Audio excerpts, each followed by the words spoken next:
Getting ready to go live. There we go. Cool.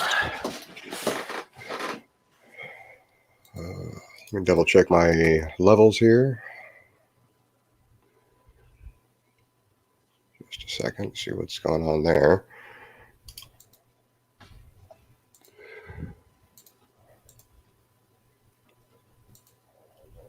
Okay, that sounds good. Okay, how are we doing today, folks? I've got Gary or your Pibathulu in the chat. Funny beat maniacs. Oh, phony beautiful. Okay, I'm sorry. I'm horrible with names. It's alright. It's alright. But he wanted to come in and have a discussion, so we're going to go ahead and do this in the open because we're friendly. I don't have any issues with it, and this is something that the other side of the aisle doesn't do. So, but anyways, you are a Christian. You're not a creationist, and you wanted to discuss some things that I popped up or that I mentioned in G-Man's chat. So, if you want to go from there. Yeah, of course. Now, again, what I'm about to say doesn't necessarily apply to yourself, but it does apply to some people in the atheist community. Yeah. They will use, and I tend to find it's the ones that don't necessarily have any sort of interaction with it, but will mention mental health problems as part that cause religion, if you know what I mean. So they'll mention, for example, that religion is a mental health problem. So they'll either go to, like, for example, Jerusalem syndrome or something like that, or they'll, like, for example, Darrell Ray will mention something like lines, religion is a mental virus and stuff like that. And to me, it puts stigma. It uses the stigma that is still on mental health even in 2021, even though that hopefully that is starting to erode even more than it is at the moment. There's still that people are using that stigma to attack religion rather than saying, do you know what, religion exists in people because people could have diverse ideas about anything, when it comes to politics, when it comes to, the metaphysical, when it comes to anything. I'm sure politically we might be similar, we might be different on certain issues. Yeah. So that's what I wanted to talk about, really. I don't Okay, so it's the not necessarily the standard atheist claim, but it's more of the militant atheist claim where the whole religion is a mental illness. Well, it can be a standard thing as well, because they will go to what are the psychological reasons people have religion, but people have religion for a myriad of reasons. It's not necessarily you can track it down to just one sort of thing. Usually I get that you're not educated enough. You just want to believe. It's like, well, hang on a second. You never actually had a conversation with me. You don't know me. You never had a one-to-one with me. And the thing is, there's these assumptions, but yet when all these assumptions are on the other side, it's a bad thing. And I think it should be equal. If you don't assumptions make about you, why they make them about somebody else? Get to know that person. Maybe you can make that assumptions once you get to know that person, and those assumptions, maybe what's the word? I met when you get to have a longer conversation with them. I understand that, but when being presumptive, again, you don't know that person. You don't what's the word? You don't work around their shoes. So that's my problem. Okay, yeah. So it's the entire issue that me and G-Man got into an argument over the last time, which was I don't put words in people's mouths. I ask them what their view is before I try to attack it as an argument. And for the most part, I don't even attack people in general on that. I have, since the start of my channel, I've always said that I have three main issues, which is young Earth creationism, flat Earth, and vegans. And I mean, that's one of the main issues that G-Man has issues with me for, is because I don't just randomly attack Christians because they're Christian. Okay.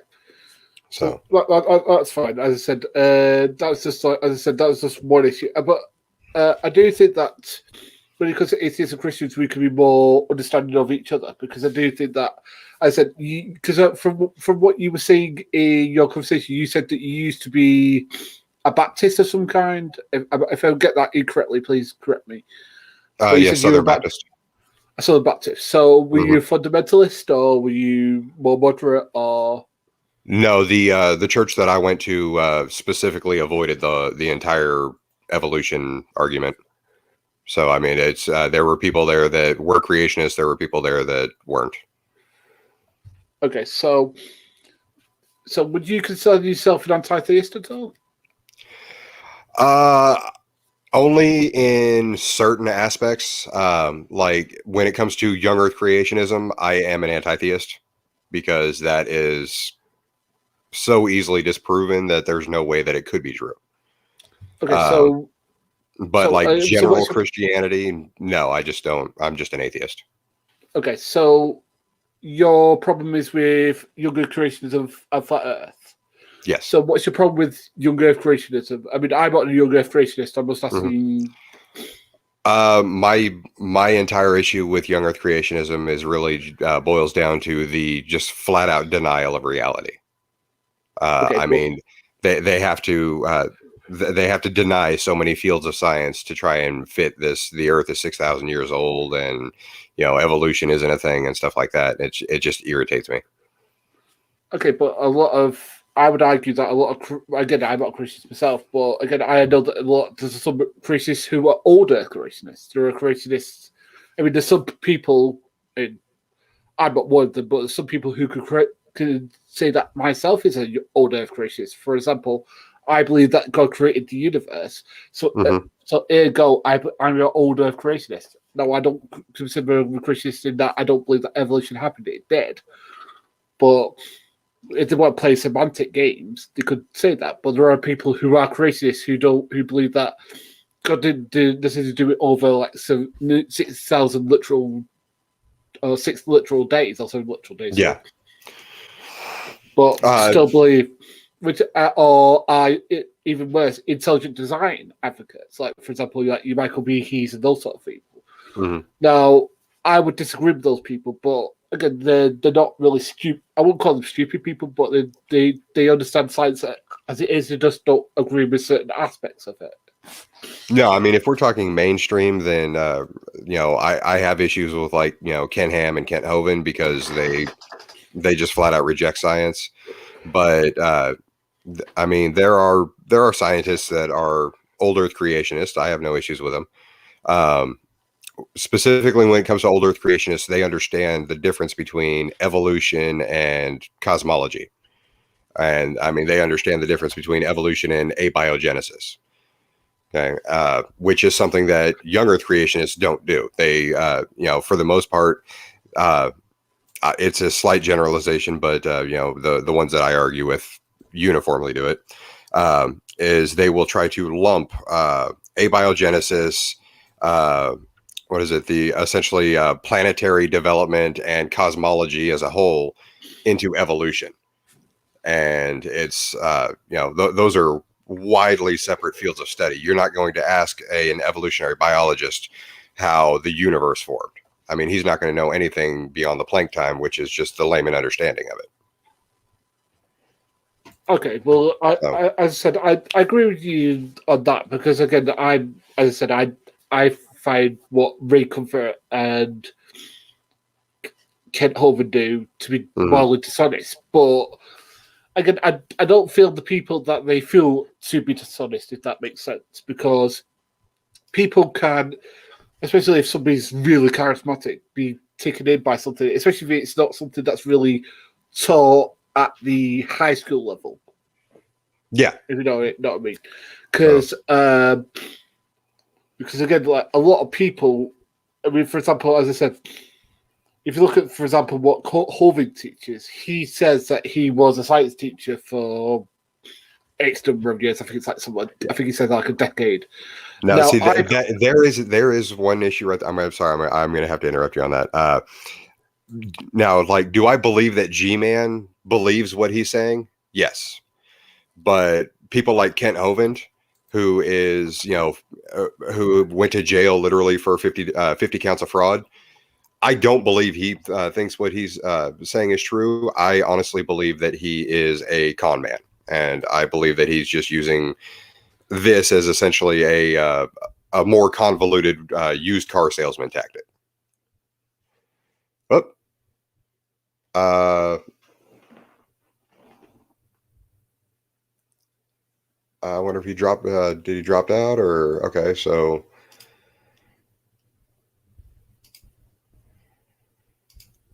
try hitting that link again and then and see if you can get back in here. Hey Ronan, how you doing? Tanks I like to. I'm not even going to try and pronounce the rest of that. There you go. Okay, here we go. We got Gary back. Yeah, sorry about that. Oh, no worries. But yeah, I do agree with you. I mean, see, the thing is that with Kent Ham, I think he is legit, and I think that Ray Comfort's legit. Kent Hovind, I don't know. Well, I mean, like I said, of the three of them, like the ones that we argue with online, most of them, I believe that they are genuine. I mean, even G-Man, he genuinely believes that the world is 6,000 years old. The problem is you can genuinely believe something that's provably wrong. Absolutely. So, and that's where I have the issue. But like with Kent Hovind, I mean, you will never see me debate Kent Hovind because honestly, I don't believe he's an honest person. Okay.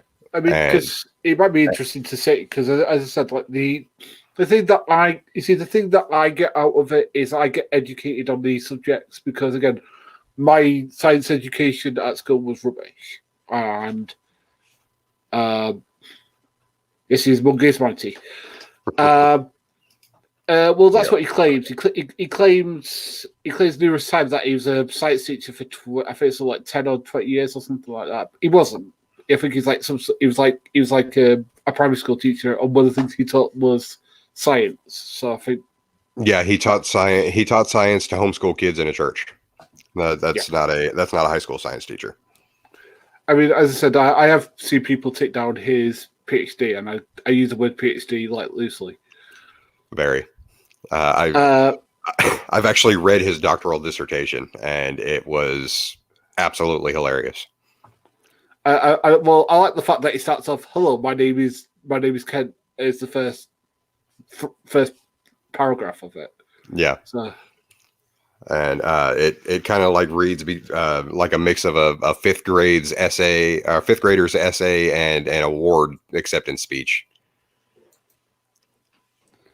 Yeah. So, yeah, as I said, when it comes to certain people, as I said, I understand why you're maybe like anti-creationist, but again, I try to be more understanding about it because usually when you boils it down, usually it comes from bad education or bad understanding. Like, because there's been numerous people, not just yourself, obviously, who've tried to explain to G-Man why he's wrong, and they've got far superior education to myself, or again, I don't know your education, sorry. Oh no, they've got far superior education to myself too. Like Fiona, who literally for 40, 50 years was working in literally doing like the dish works, she did stuff to do with viruses and stuff like that. Or PC Myers, who literally teaches about the subject at a university level, or something like that. So, one of the things I did want to talk to you about was, do you think that I think that Christians and atheists could do, and then again, this is just a suggestion. Okay. Would be to maybe like more work with the more moderates to work with each other on certain things, like for example, working on dissolving poverty, because at the end of the day, we're never going to get the more fundamental aspects of our two sides to agree on anything. I fully agree with that. Actually, honestly, the entire atheist, Christian dichotomy. It's just like here in the States where we've got the Democrats and the Republicans. We agree on far more than we disagree on. It's just that each side is so ingrained in those things that we disagree on that it's literally helping push us apart. No, And any of the moderates that come together, you know, if we can just ignore the parts that we disagree on, we've already got a framework of what we could do to make this world better. exactly. Well, because yeah, I've said before that a lot of atheists care about the same things that we Christians care about. You know, we care about the poor, we care about the lack of. Again, I'm going to speak for the UK. So again, if it's different in the US, I do apologise, but I'm going to talk about the UK. In the UK now, we have more than 1 million people on food banks, which means that they can't really afford to feed themselves. Now, to me, when you're in a first world country and that's the case, that's wrong. Or when we have it where the buildings where people live are that far from being set alight, that's wrong. And we should work to change that. And I think that we, of all religious beliefs, could work together to solve that, because we have enough of a social voice to change that. But we choose to let what separates us separate us. You know what I mean? Because again, sorry, I sound like a bad bully, and I do apologize. Oh, no worries. I was actually just double checking that myself. Yeah, I mean, here in the U.S., we've got almost 30 million people in poverty. Yeah. So yeah, I definitely understand that those numbers are ridiculous here in in the 21st century, and that's something that we definitely need to fix. And it's not just in the United States either. It's all around the world. Okay, so I thought I'd get to know you question ready. So what would if you don't mind talking, like you've talked about having a church. What kind of church is it? Is it like a Unitarian one, or is it more of a secular one? What kind of thing is it? Is it more of like a meeting place? What is it exactly? Okay. My church is a branch of Sunday Assembly. It is it's the London-based church that was started by the comedians. Hang on a second. Mutant. No, I didn't get a better mic. I just finally figured out the damn settings on my audio. Aside from that, it's basically almost like a Unitarian church. We completely remove the religion from it entirely. We bless you.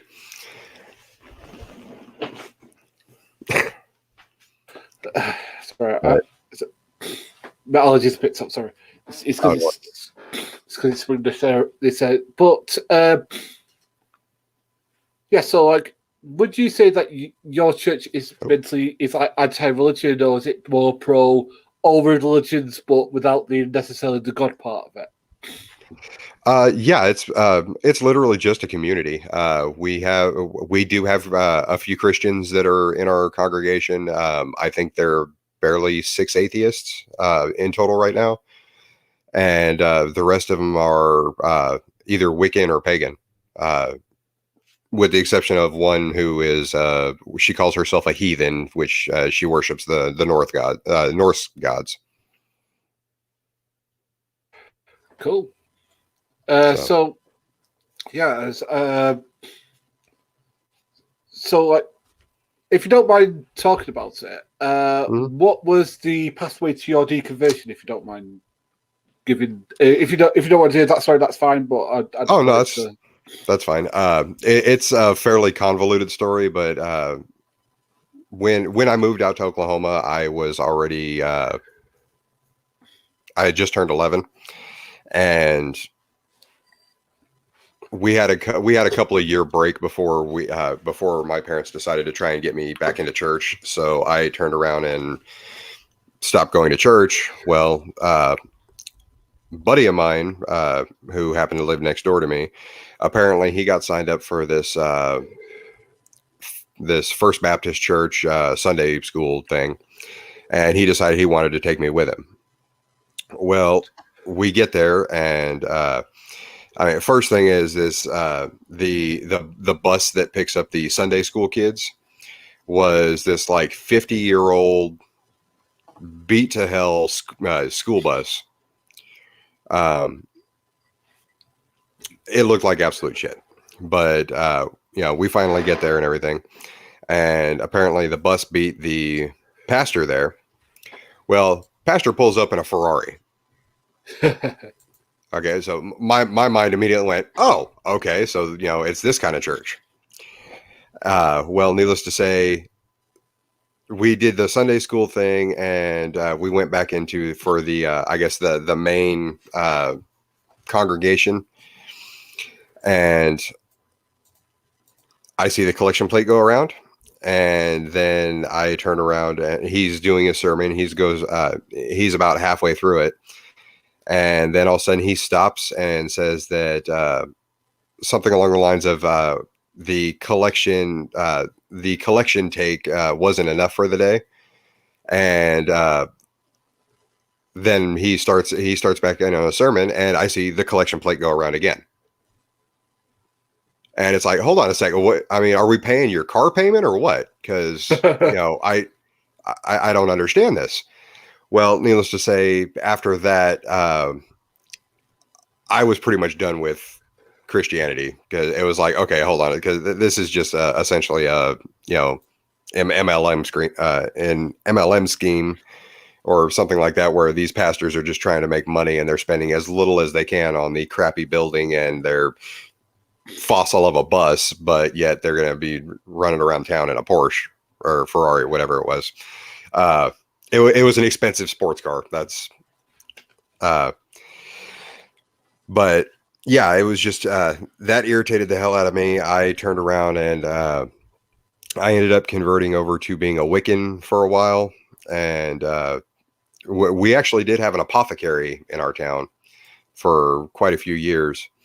And apparently they loved me there because, supposedly I was a natural at it and all this other stuff. And they almost got me until I realized that it was like, you know what? I'm literally like bleeding into these bowls for the injury component and making sure that nobody else suffers and stuff like that. And I can't be sure that nothing is happening aside from the fact that, I'm just gathering scars on my hands. So I finally I finally just started faking it, and suddenly the results were miraculously still the same. So I was like, yeah, okay, this is crap too. So yeah, I mean, it's just it was a slow deconversion over a matter of years, and then I was probably about, I'd say, 18 or 19 when I fully deconverted, but I didn't bother coming out to my family until I was 24. And that reaction was overwhelmingly negative. Like, I had an aunt that when I told her, her reaction was, "Oh my God, I wish you had just come out as gay." I was like, "Wow, okay, that's that's messed up." My mom, she still talks to me. My stepdad, he has completely disowned me. Most of my biological father's side of the family have completely disowned me. Oh, my man. So that sounds like really, really shitty stinks. Yeah. Really shitty. Wow. By the way, yeah, so that sounds like you went through a load of stuff. I mean, as I said, my conversion process was a little bit different from that. But again, we won't get into that if you don't want to. But I mean, mine was a slow process as well. But Mm-hmm. for different reasons. I mean, if you want, I could go into that a little bit. Oh yeah, if you want to. Yeah, sure. I mean, you said yours, and might as well be terrible. Okay. Yeah. I've got dyspraxia, which is a learning condition, and I got told when I was younger that I could never achieve anything. And the thing is about me, one of my worst traits and best traits is that I'm a stubborn piece of shit. The thing is that I went to like one quote unquote atheist rally just because I like being around people. I find being social really difficult. I don't know what it is about me. I just find it difficult to talk to people, sort of thing. So I thought, all right, this thing I kind of think I just went to it. But when I saw this hypocrisy out of them, where in one voice they'll say, "Oh, we need to embrace the gay community. You know, the gay community is great. Trans people, blah blah blah." I'm like, all right, I'm behind that. But then when I see them in the same breath say, "Oh, well, all religious people are blah," that was is hypocritical. It's like, Yeah. well, shouldn't you want to see everybody as equal? Like you just said how bad it is to look down, that people look down on people for being gay, which is just one thing about them. But you're looking down on people for being religious when you're not. Well, people for being gay when they're not. You can't have it both ways. So that kind of started the process for me. And the thing is, I went to uni and I just feel like, well, if they're wrong about this, what else are they wrong about? And once I did that, I started reading, the Bible, the Bhagavad Gita, all this sort of stuff. I went to your comparative religion classes, went to a lot of Bible study. I didn't become quote unquote religious. I was more of a deist. I was more like, because I liked Voltaire, I liked, Hume and Kant and all this sort of stuff. But as I said, the more I read into it, the more I liked the teachings of Jesus about, caring for the poor and stuff like that. And again, that affected my political beliefs as I became more socialist. I'm very socialist, even though according to von Hitler, that makes me an atheist because apparently socialist equals atheist in his worldview. We won't get into that in a minute because again, G-Man has the same thing where he thinks that communist and atheist, communist and socialist equals atheist. When no, they're two different things. They're two. One's a political belief, and one's a. You can perfectly be communist and socialist and be religious, or you can be not. You can be not religious and not be either of those things. So, because left-wing Christians don't exist. Yeah. So according to G-Man. Yeah. So as I said, so that was my conversion process because I was a universalist for a long time, as a Unitarian for a long time, because there's like a Unitarian chapel right in our center. It's a really lovely marble building. It's great. And they would read stuff from the Bible, but they'd also read stuff by a poet or something like Keats or something or Shakespeare or something. That they would always have a message behind it. And this was a whole thing of that particular church it wasn't necessarily any particular. I always say to anybody, it's like if anyone says to me, "Oh, I'm atheist, but I like the community aspect of religion," I say go to a Unitarian church because they don't necessarily talk about God. They talk about, let's say, for example, they talk about the different teachings, and we'll take stuff from secular poetry, but also from the Bible that you can take into your normal life. So. Yeah. As a matter of fact, actually, Todd out here in the chat, he's there's a Universalist church in his town. All right. Well, I like Todd anyway. Because he'll stand up to Jihad. As I said, he'll stand up to Von as well. Because I think that me and Todd had an intervention with Von when he was going on about how communism and atheism are the same thing. It's not necessarily. No, they're not. Yeah. I've gotten on to Vaughn about that too, and he just ignores me completely now. Well, yeah, I have noticed that there's been recent things. I've seen that Vaughn's a racist. Now, I don't think that Vaughn is a racist. Let me put that.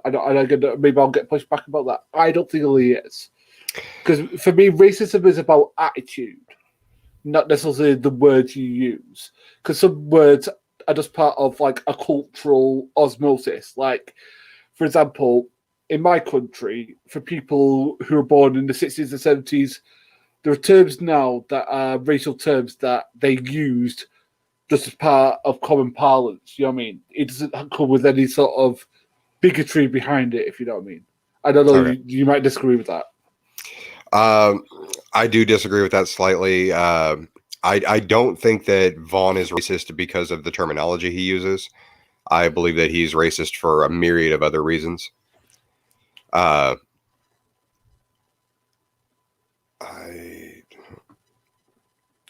People who are racist kind of do see that. Yeah, exactly. That's what I mean. It's okay. Because he, again, I don't want to talk about a culture that I'm not part of. Mhm. But when he uses the term like Rodman, I think he's just part of because he's from a later generation. That's maybe just common pilots that they're part of. Now again, I do know that he does connote in himself that he is part of indigent. What's the word? Indigenous. A populate, Mhm. descent. But that may or may not be true. I know that Todd, you've done some videos I was about to about say, that. we've did a deep dive in that. That's definitely not true. Uh, no, I honestly I think that he is he's he tries to pass off essentially white supremacist propaganda and literal Nazi propaganda as history. Is And this the whole 50% of slave owners in the South were African American? Is this that claim? that's part of it. He also has made the claim that that the original Native Americans were actually white, and Okay. the indigenous that came over afterwards were the ones that killed them. And it's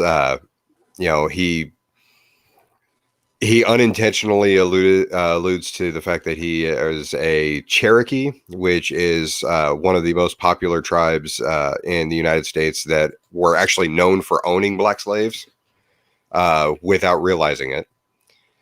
Um, so, I mean, yeah, he does. He's got a lot of issues. Honestly, I think racism is just one of the minor ones when it comes to Vaughn. He really needs to get the schizophrenia part of it down before he takes care of anything else. No, it's just like, as I said, the thing is especially now, is this stream racist just about anything. That's why I'm just saying, I'm trying to decide, is he actually racist, or is he just one of those things where, because he's saying the whole 50% black. Now, the thing is, I do not think that that's the case. Let me just be absolutely clear, because again, especially in the South, Hmm. until after the Civil War, black people could literally not own property until long after that.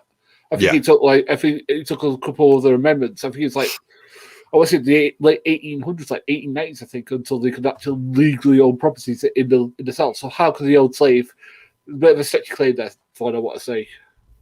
yeah, and I mean, and see, it's not just the slavery in the 1800s thing. He's also made the claim that the founding fathers didn't own slaves Yeah, yeah.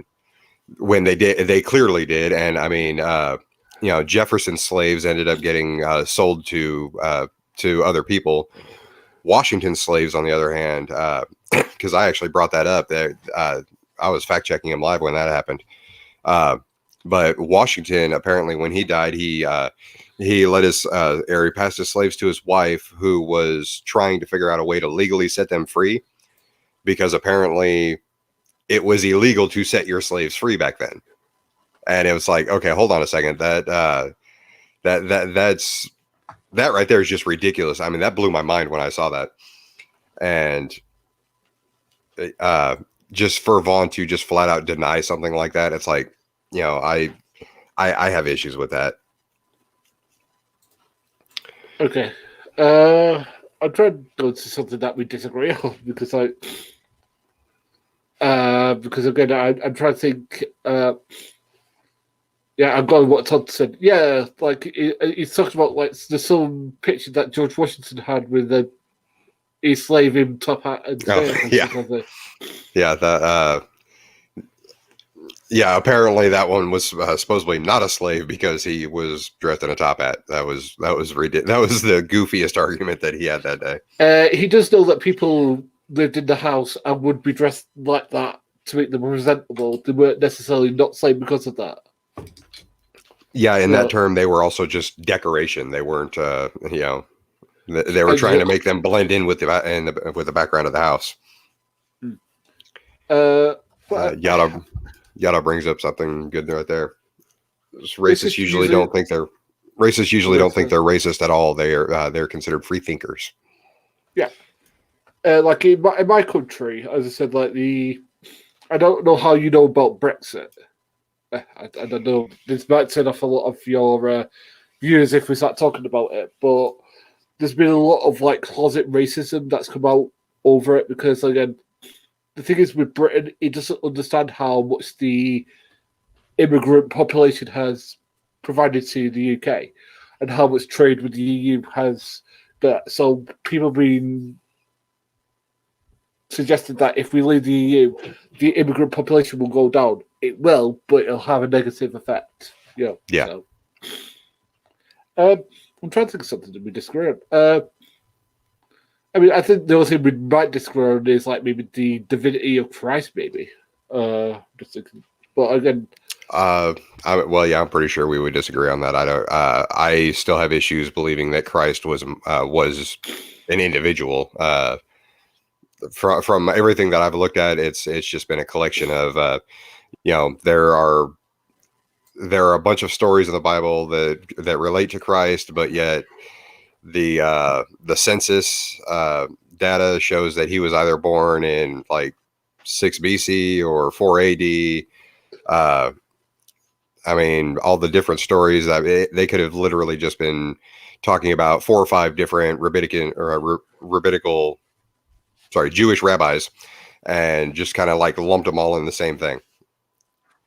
So, okay, yeah, I would disagree with you on that, but I mean, I at least gave you a reason why I would disagree. No, that's fine. You've given a I think reasonable reason. I mean, I could give you reasonable reasons why I think it's one person. Okay. In that, like, if you look at like the Josephian thing, which again, people are going to say was fake, but again, there's been recent things that say it isn't kind of because it doesn't really allow the Gospels to exist. So, he talks about him dying like 34, 33 AD. Again, the thing is, for me personally, I think what he teaches is more interesting than the whole miracle claims. For me personally, I know that for a lot of atheists like to concentrate, let's say, the walk on water stuff or the losing the dead. For me, that's not the interesting bits. The interesting bits is when he talks about, how we should care for the poor, how we should care for each other, that we should forgive our enemies, that, maybe not being a dick to everybody. I wish that Jima would actually read those parts, but that's an argument for a different time. But I do think that me, myself, as I said, I gravitate towards those teachings because I do think, even if you're secular, those are good teachings because, again, there's something that you can bring for them. Like, I always think that, like, if it's a good teaching, it doesn't matter what you believe. You should grab that. Like, for example, as I said, I think Nietzsche, even though he was a fervent atheist, had interesting ideas. I don't agree with everything he said, but I do think that some of his teachings, like, the idea of, like, we can look for good in each other and stuff like that, are things that I think are laudable. Yeah. I mean, it's just like when I first started my channel basically started with the morality debate I had against G-Man. Okay. The issue that I had with that is I was so prepared to disagree with him that I fell right into his trap of, whether morality is objective or subjective. Yeah. And, since then I have learned enough philosophy to understand that that's actually a false dichotomy. I mean, everybody has a morality, but the thing is, there can be objective morality, there can be subjective morality, there can be a moral landscape. There are so many different ways to define morality these days that you can literally just pick one up at random and it'll have a use depending on how you're trying to use it. You see, this is where me and G-Man differ. You see, because if an atheist does a good thing, I think that's a positive for society. He doesn't compute it that way. He thinks that if you're doing the good thing and you're an atheist, it's just a happenstance. Again, the thing is, you can't compromise those views. Again, if you're an atheist at all, you shouldn't be doing anything good.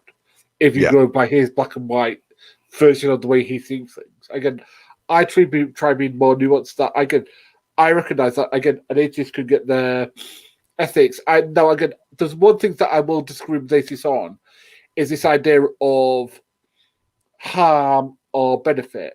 That I think that's a terrible moral standard? Because again, what is harm and benefit? How do you decide on that? What is the standard? What is the what is the because again, you could, let's say for example, you tried to help somebody, but in doing so, you harmed somebody else. Is that a good or bad action? Again, the thing is that there's no really way of saying. I'm not saying that. Oh, that is a wrong way to see it. I see that as problematic in my personal point of view. Yeah, I definitely agree with Todd right here. I really don't need G-Man to tell me what I think is moral. Well, the guy defends slavery, Todd. Anyway, I won't be 1 minute. I just need the toilet. I'll be right back. Okay. Yeah. G-Man thinks that all atheists are worse than pedophiles, and I can't even begin to tell you what his latest arguments are, just because I stopped paying attention to him. But yeah, let's see here if I can dissect what Gary was talking about here. Believe he was talking about essentially the moral argument about using well-being as a measuring stick. I actually agree. I don't think that's the ultimate arbiter, because then you have there is no dichotomy really. You end up having things that are moral, you have things that are immoral, and then you have things that are amoral. Sorry, I was trying to clarify the what you were talking about there. You're talking about essentially using well-being as a measuring stick. Yeah, I think it's a really poor moral. Well, again, I think that ethics are a better way to have a discussion than morals, because again, morals are usually depend on situation. For example, if, for example, like let's say, for example, you had a cat or a child in front of a car, you would have a different moral code to myself about which one you would risk your life to save. I'm not saying that's right or wrong, but that's situational. Whereas ethics is much more foundational upon, like for example, I'm sure you have people. Well, I'm not saying people as that. I'm saying like people like in your life, let's say your parents, or particular people, maybe people on the internet that you've gone to who have particular ethical lessons that you draw upon in particular situations that lead to your morals. So that's why I say ethics is much more fruitful discussion than morals are. Okay, yeah, I can see that. For the most part, like I said, I would agree with you. I don't see well-being as like the ultimate measuring stick to use in any type of morality. I mean, there are situations where it can be appropriate, like if you're trying to judge whether having two girlfriends is is moral or immoral, then yeah, look at well-being. Can you provide for both girlfriends? Are they consenting? Is everybody an adult? Then yeah, then there's no problem. I don't care. But at the same time, if you don't meet those prerequisites, and then it's going to be infringing on the well-being of someone, in which case, then no, you need to stop what you're doing. Absolutely. Well,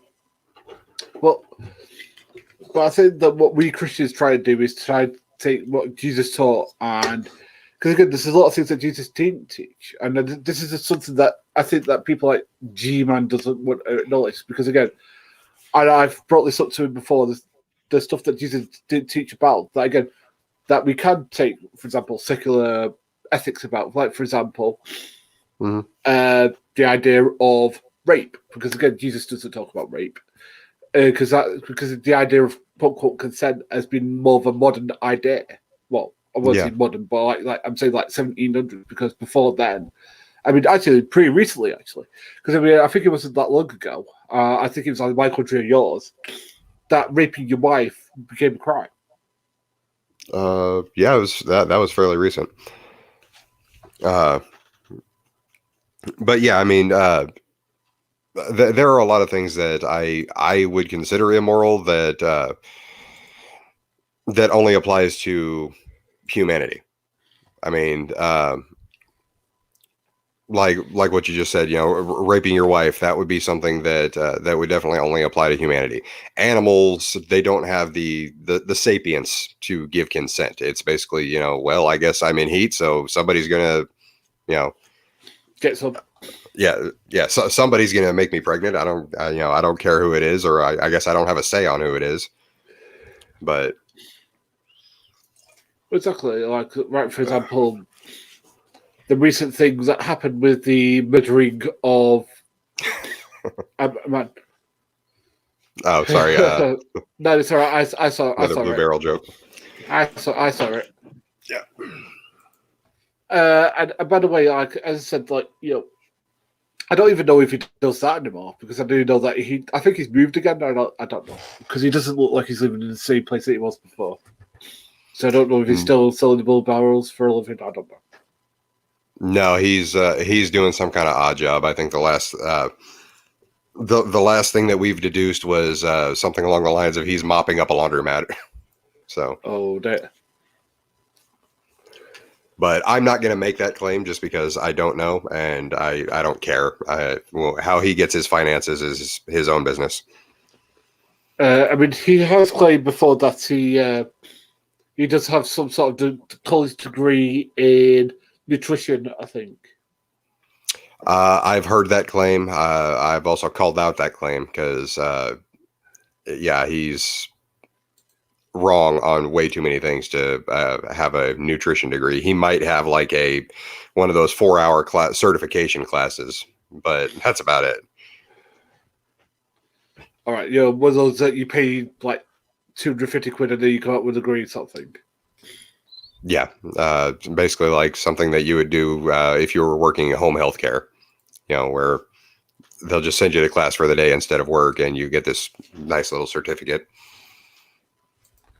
Okay, well, I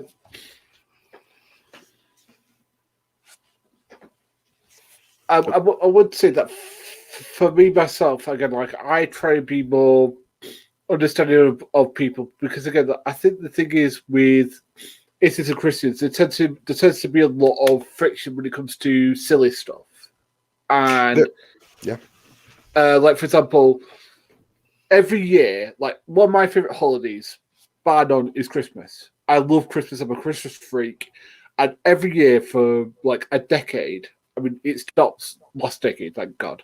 But like, there is a war on Christmas. It's like, grow up, guys. It's like it's supposed to be this time of happiness and joy where we put aside our differences and enjoy merriment. Whichever way you want to enjoy it is a matter for you. But if I want to separate Christmas and somebody else wants to separate Kwanzaa or separate Hanukkah or wants to separate, I'm trying to think of what's like Festivus or something like that. Go ahead. Yeah. There's nothing wrong with saying Happy Christmas to somebody and somebody saying to you Happy Holidays. Because as long as it comes in with the same joy, then what's the matter? Yeah, see, honestly, I never really understood the whole war on Christmas thing. I mean, here in Oklahoma, we've got. I'm literally in the buckle of the Bible Belt. I'm 2 hours away from a private creationist school, if that tells you anything. So yeah, it's ridiculous. There are a ton of Christians out here, and I've seen the videos and stuff like that on Facebook and YouTube about the war on Christmas. I've never actually seen it around here. There's way too many Christians and Catholics that there is no war here. But the thing is that, let's say, for example, you wanted to celebrate a version of Christmas that was much more secular. I'd be all right with that.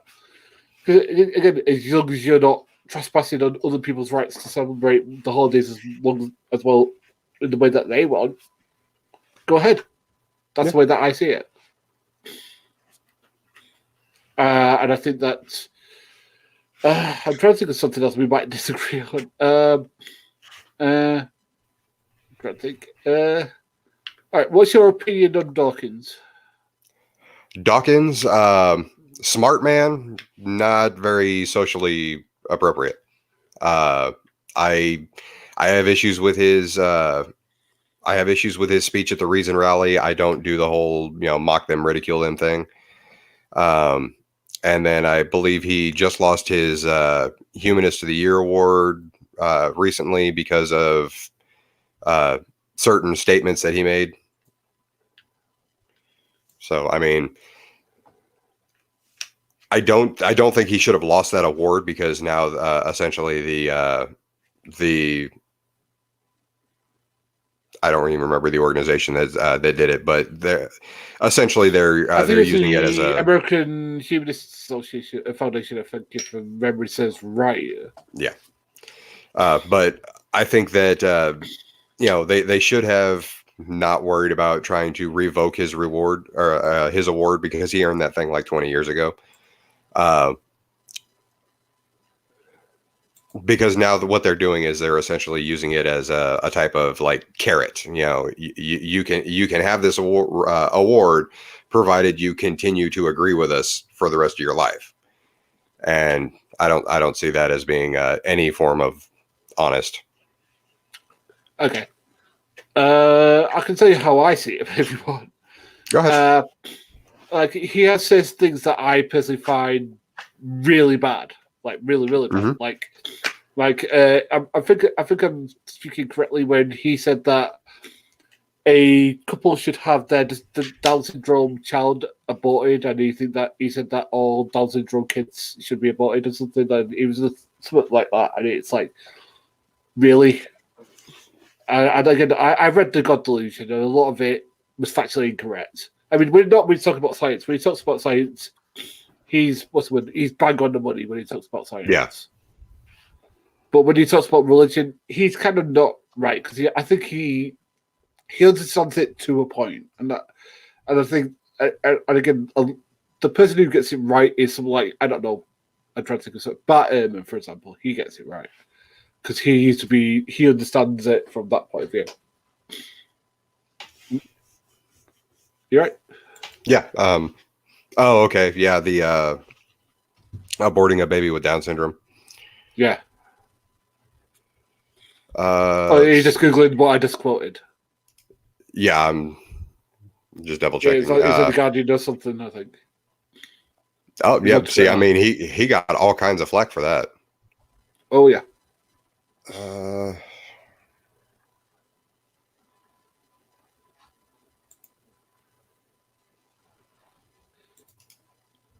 Oh yeah, that does not. That was not well received for anyone. But I mean, I also disagree with his eugenics argument. But like you said, from essentially from a scientific standpoint, he was right. But at the same time, the man's a scientist. He's not a philosopher. So I can put his scientific arguments in one section and just call him a bigot on the other stuff because that's basically what he is. I mean, Darwin was racist. That doesn't completely discredit evolution because he's the one that discovered it. So, but the thing is that a lot of his arguments are used against us, and I hate using the word us, but again, we're thrown in with especially with his particular brand of atheism, we're thrown into the mix because again, you won't wait how many times we get, well, if it wasn't for you, fundamentalists would exist. It's like, well, the thing is that I'm not responsible for fundamentalists existing.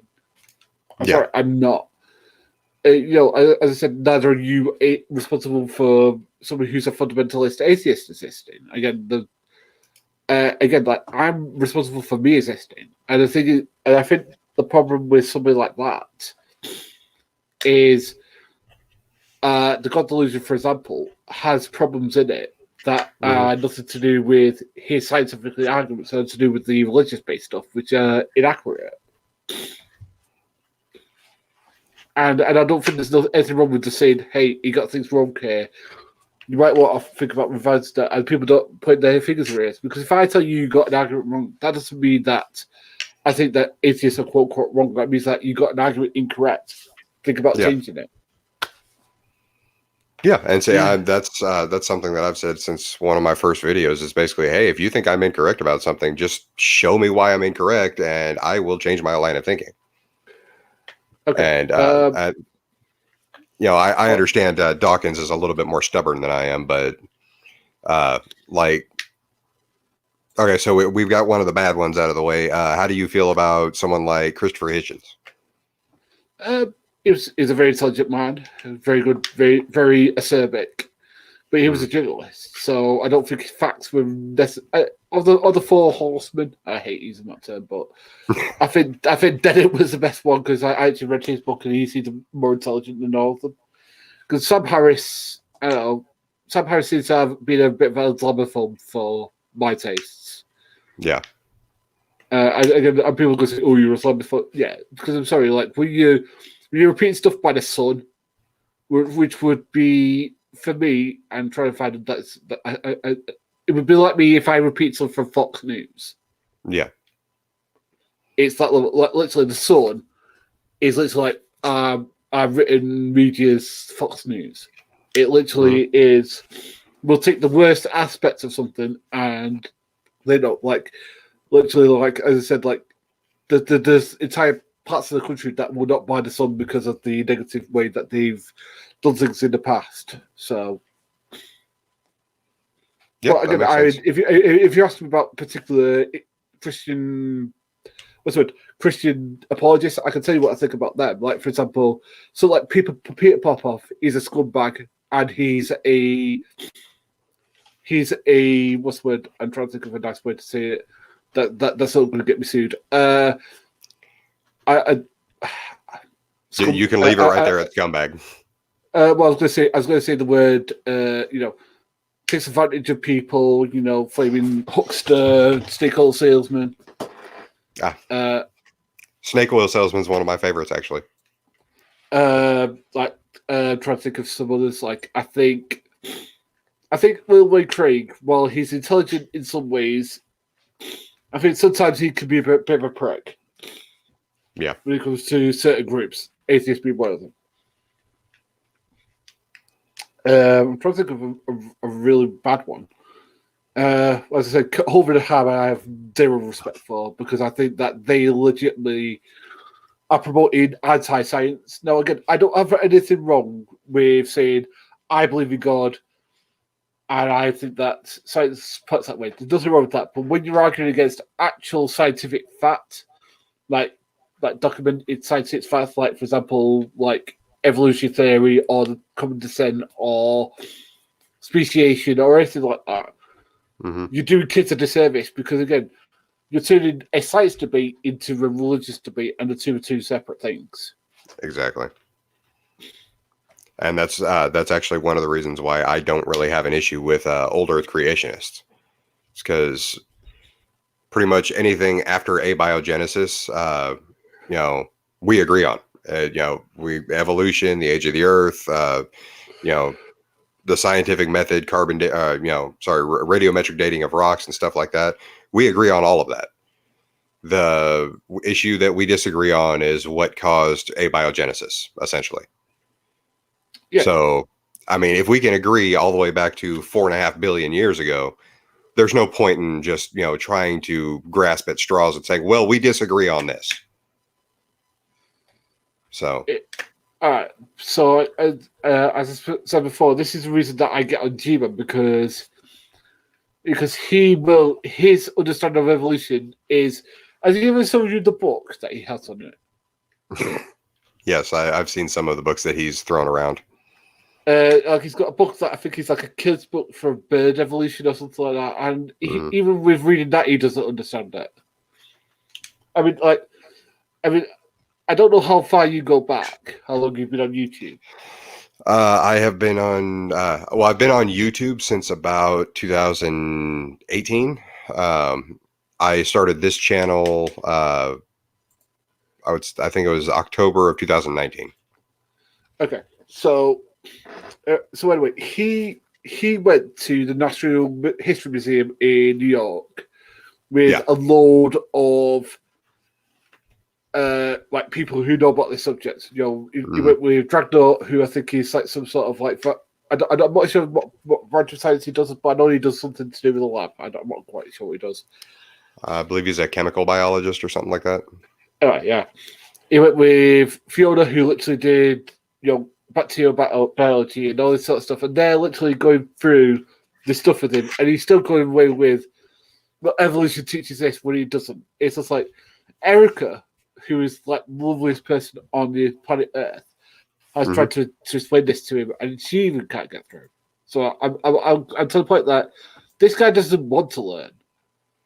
Because again, and he goes to me, "Oh, you believe in evolutionary theory?" Like, yes, because he's been well proved. And he went, "Oh, it's because you're close to being an atheist." I went, "You don't know evolution and atheism are the same thing. There are tons of people who are atheists who aren't evolutionists, and to turn of people who believe in evolution who aren't atheists. The two aren't the same thing." Yeah. Just because the two tend to max online doesn't mean that's the same offline. Yeah, he tends to not realize that. But yeah, trying to think of something else. Like again, I've tried to explain it to him, the difference. Again, my degree is not in any science, so I can't really do it to the extent of, let's say, it's something like an Erica or Fiona or whoever. So. Oh yeah, I actually had a troll in one of my accounts. Apparently, or on one of my videos, he apparently got offended that I call myself an ape. So because of that, I'm in touch with Erica, and she's going to come on hopefully sometime this month, and I'd like to watch that, and basically give me a little bit of a primate evolutionary lecture. Cool. But I thought it would be a good idea, just for the simple fact that Erica is a primatologist. Yeah, as I said, as I said, I've seen her stuff on the debating G-Man. I thought that was really good, and G-Man won't listen to what she says. Despite what I mean, just I give her A+ in her knowledge and delivery. Yeah, just like G-Man's too. I don't say the word too stupid because I found like I'm discounting the guy's intelligence, but he's too stupid to understand that. That goes back to my issue. I honestly think that G-Man is not intellectually honest with himself. Because he'll be honest and say that that Erica was probably one of the hardest debates he's had in the last couple of years. But at the same time, he still thinks that he won that debate, even though she was literally having to reteach him pretty much everything. Well, he thinks he wins every debate. Yeah. See, the thing is that when I do these sort of discussions, I'm not trying to win. And I think that this is the way that the thing. What I try and do, and maybe you, is make you think a bit. Because again, the thing is that I'm never going to quote unquote win. If I make you consider it for even a second, then I quote unquote won. If you make me consider for a second, you've won, because that means that I've tried to change my position. I've at least comprehended what you've said to me, and I've made it swear around in my cerebral cortex, and it's come out the other side differently. Yeah, and that's one of the reasons why I prefer to have conversations. In my opinion, when it comes to a debate, you're going to have the debaters. They're not going to change their minds. And probably 95% of the audience isn't going to change their mind. So you've got that like literal 5 people like if I'm on a modern day debate, you're literally just trying to convince 4 or 5 people in the audience, and that's it. Yeah, well, the thing is that we've had a conversation today, and I'm sure there's some people who's going to say he totally owned you. It's like, well, it's not about owning; it's about having this conversation. No, I will say right now, there was no ownage on either side of this conversation, because this wasn't a debate. This was a conversation. No, and again, that wasn't when I contacted you. That wasn't my goal. It was to maybe have a conversation with you, and I think we've agreed on a lot. The things we've disagreed on, we can disagree on civilly. Like I'm sure, like if I was going to go into, let's say for example, I was going to go into my faith on Jesus' miracles, there'd be a lot more pushback from yourself because you don't necessarily accept those things, but that'd be fine. That's called being an adult. Yeah, I don't think G-Man knows what being an adult is, unfortunately. No, unfortunately, G-Man thinks age is what makes you an adult, and unfortunately, he doesn't really understand the concept of maturity. Okay, but one thing I did want to discuss with you how do you think that prayer works? And again, I'm going to go into what I think prayer is, and you can go into what you think prayer is, because again, what argument I do disagree with G-Man on is his answer prayer argument, and I'm going to go into why I think his argument is wrong, because prayer isn't about God doing things for you, because God isn't a genie. He's not magically going to turn, this empty whiskey glass into a full whiskey glass, as much as I'd like him to right now. He's not going to do that for me unless I go downstairs and fill it myself. Yeah, I mean, as much as I would like more coffee, unfortunately, I'm stuck now drinking my water. So I understand you. Yeah, exactly. So that isn't what prayer is about. Prayer is about trying to change you into being one sort of person into a different sort of person. Yeah. So that's why I think that your argument against his answer prayer argument is wrong. But his version of it, I think you're absolutely right, if that makes sense. Okay. What did I argue about his answered prayer argument? I think you said that there is studies about prayer having negative effects, which again, that's that because one. Yeah, they did try to simulate the answered prayer argument in a lab, or I guess under laboratory conditions.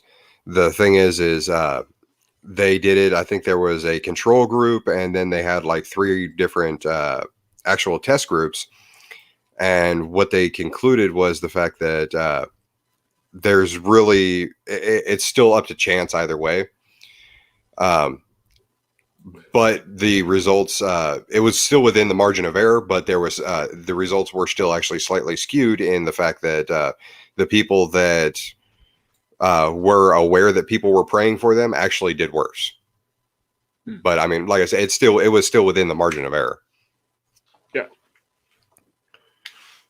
Yeah, as I said, the thing is that I believe that's because people put anxiety and pressure on them. And to me, maybe you disagree, maybe you agree, but I think that environment plays a lot of factors into how well or badly you physically do. So, like for example, if you're in a good environment, if you're in a good home with good parents, you tend to come out all right. If you're in a shitty home with shitty parents, you tend to not come out all right. You usually find that from that home, usually they tend to go into crime or go into petty theft and stuff like that.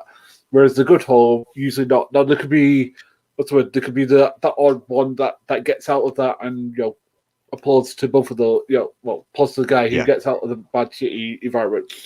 But usually you find that environment plays a big factor into the development of the person. No, I think if I tell you I'm going to do something for you, and it's supposed to have a beneficial content, it's going to cause you to get worse because you're putting stress on yourself where you shouldn't be putting stress on yourself. You should be relaxed, if that makes sense. Now, I mean, if the way I see it is, if you're trying to use answered prayer as a in the way that like G-Man or Shanny and Rev do, where you've got where you're actually expecting results, then no, I don't believe answered prayer works at all. If you're using it as a way to calm yourself down, collect your thoughts, and work through your problems by saying them out loud, then sure, I'll call that answered prayer, because honestly, I do that all the time. I'm a truck driver. I spend 14 hours a day alone. I talk to myself constantly. I have conversations with myself. You have a personal dialogue. The thing is that it's not like that though. It's not like I have a conversation with myself and I go right. And what X? What it'll more be is more in line with I'm having difficulty with situation X. What is the right thing for me to do? When there's not a clear answer. Like, for example, if, again, I'm a single man, so I'm going to use that example, for example. Let's say, for example, there's a girl that I think I like, but I'm not sure whether I pursue it because I don't really know her that well. I'm going to pray what I should do about that situation. Now, the prayer could come back with not my own personal thought, but with the impulse that maybe I should leave it alone because I don't know as well, it could end badly, if you know what I mean. Or I should just go for it, and then whatever comes what may comes. Again, those are two different answers based upon the prayer. But again, if you expect God to do things for you, like for example, cure you of a uncurable disease, you kind of go for a fault because again, God is not a genie. He doesn't cure you of the incurable because that's not within what he does. In my understanding of, especially if you read the Bible, he's not like in the Bible, curing the incurable. He cures like one thing once just to demonstrate he can do it, but that's once. That's not a period of doing it constantly. You know what I mean? So it's not like, let's say, for example, good as somebody who's not deaf to death. We're not gonna, if we could get a Jesus about who could do that, that'd be awesome. But unfortunately, we don't. Okay. So we do have a minor disagreement over, I guess, one form of the answered prayer argument. No, but I disagree with G-Man's form of it. Yeah. So I think we agree on that because I think his form is silly. Because like, especially when like his version kind of suggests that he committed a theft. I know I'm going to get a video about this now, about the fact that I've said that, but like, the whole safe thing and all that sort of stuff. That was an entire debate and everything. But, honestly, if G-Man decides to even bother watching this, I will say right there, G-Man, if you decide that you're going to make a video about either one of us saying that you stole a safe, all you're going to do is encourage me to download that sound bar, and I will start screwing with you every chance I get, because you said it before. Don't try to retcon history like Shani does. So go ahead and continue. No, that's fine. As I said, it's just that I don't want to have that debate with him because he's going to get onto, oh, you don't believe. Well, actually, I do believe. I just don't believe that God answers prayers in that particular sort of way. Yeah.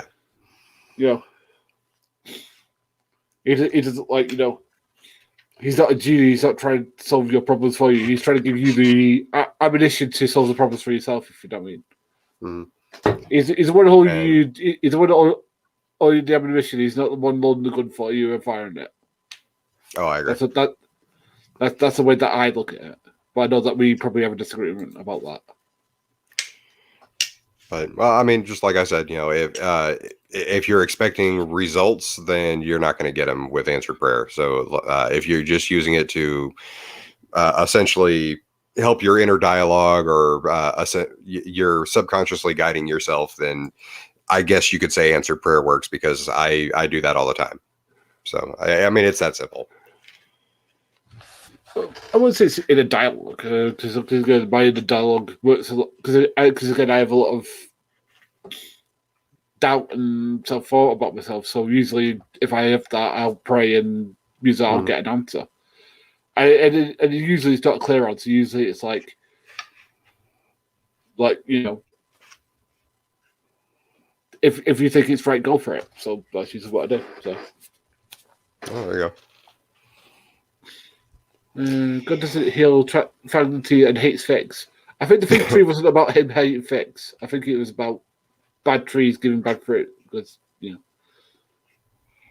Oh, that's I don't think that G-Man gets a lot of this stuff, but he gets a lot of stuff that Jesus was trying to teach him. But Well, no, I mean, most of the stuff that G-Man likes to read about is from the Apostle Paul. Oh yeah, I've got about that before. Like, I mean, like the fool says in his heart there is no God and all this sort of stuff. He'll quote that ad nauseum. not deal with the fact that he was talking about people who were alive at that time, who actually interacted with Jesus and saw him do miracles. He wasn't. He won't want to mention that because again, I feel like somebody who denies what they can see with their own eyes. Yeah. That was the point he was making. But, yeah. No, so if that's the context of it, then yeah, I would agree with you on that. But I just I find it funny that the way he quotes that passage, the Bible is the Bible or the Quran or Scripture is the only where in the language that you're going to find fool being defined as somebody who just doesn't believe because they can't see. So, because that's something that I've gotten onto him about a lot is his goofy, his Psalm argument. Was it Psalm 14:1 or something like that? Yeah, it is. Yeah, he doesn't get that Psalms as poetry, but never mind. Yeah. And then on top of that, Todd, I know, has corrected him numerous times about the original language. The word that they used for fool wasn't actually the word that they meant for a foolish person, moreover that it was an evil person. Yeah. Which makes 14:2 make a lot more sense. Yeah. Well, but he won't listen to anything that Todd tells him, so he won't listen to anything that I tell him either. So, I mean, I have tried for literally a decade now to try and tell him why he's wrong about stuff. I mean, he did. I don't know if you go this far back with him, but he has argued that Pokemon is demonic, and what's it? The card game one. Yu-Gi-Oh! That Yu-Gi-Oh's demonic as well. Oh, really? Yeah, because there's literally a card in Yu-Gi-Oh! That literally says Lucifer in it. He doesn't notice that the fact that Yu-Gi-Oh! Is literally from Japan, and they don't have a word for Lucifer in Ireland. Yeah. I try to explain this to him, but he doesn't understand it. Well, I mean, I don't expect him to know pretty much any type of pop culture reference. Yeah, so as I said, I've said numerous times that he probably pushes people away from the faith rather than to it. So yes, G-Man is one of the better tools for atheism than he is for Christianity. Yeah. I mean, we've already got it confirmed that it's supposedly Indigo was the one that he changed over to Christianity just recently. But yeah, I'd say about Indigo. No offense to the last, but she's a little bit. I don't want to say the word weird, but she's a bit unusual. Let's put it that way. I think the way we had it narrowed down is there's a good possibility that she suffers from where did I have that? Histrionic personality disorder. It's similar to bipolar and narcissistic personality disorder, but it is something along the lines of excessive emotionality and attention seeking, along with like quick changes of opinion, easily led along and stuff like that. And it's like, as I was reading it off, everyone was like, oh, okay, yeah, what are you talking about there? Because that's pretty much everything that we've seen Indigo doing the last few days. Well, the thing is that she has said that she's an atheist. Or at least she's a deist of some kind. That's the issue. I've heard her claim that she was an atheist. I've heard her claim that she was a deist. I've heard her claim that she's now a Christian. I've heard her claim that she was a pagan. And I mean, it just depends on the context as well. Because then I've also heard her say that it was just a month ago that she was divorced, whereas yesterday she turned around and claimed she was separated, and then it was, I think, just a week or two ago that she told me she was married. So it's like, okay, which butterfly am I getting here? Is this the the married atheist? Is this the separated Christian, or is this the divorced Wiccan? Because I mean, you're all over the board here. Well, maybe she's just. I think whatever position she adopts is the position she'll hold for that day. So maybe she's a people pleaser. Pretty In the much. way that she comes across. So if she's agree with you guys, she'll be an atheist. If she wants to go with the particular atheist side, like so, for example, like when G1 was arguing with you, the week that I saw it, and I thought I'd get into you, which was about when he was going with the all atheists use mental health problem argument, which is the reason that I wanted to do this chat, to be honest with you, to show that again, not all Christians believe that, by the way. But again, like she was like backing you up, so I mean, I won't give her kudos for that because, like, as I said, while I will be critical of atheists and Christians who use the mental health argument, and by the way, it is both sides who do it. Like the last person on the Christian side I saw do it is a guy called John Maddox. He did it. Yeah, Maddox does that a lot. Which I do find a bit disgusting because, like, as much as I don't like it on the atheist side, I legally don't like it on the Christian side either because it puts what's the word? It makes fun or it gives it doesn't give the seriousness to mental health that it should do because again, these are mental health problems. Yeah, and it automatically poisons the well too. Yeah, I mean it's one of those insulting arguments where it's basically, well, I'm just going to throw this out there and try and automatically discredit the person I'm trying to disprove.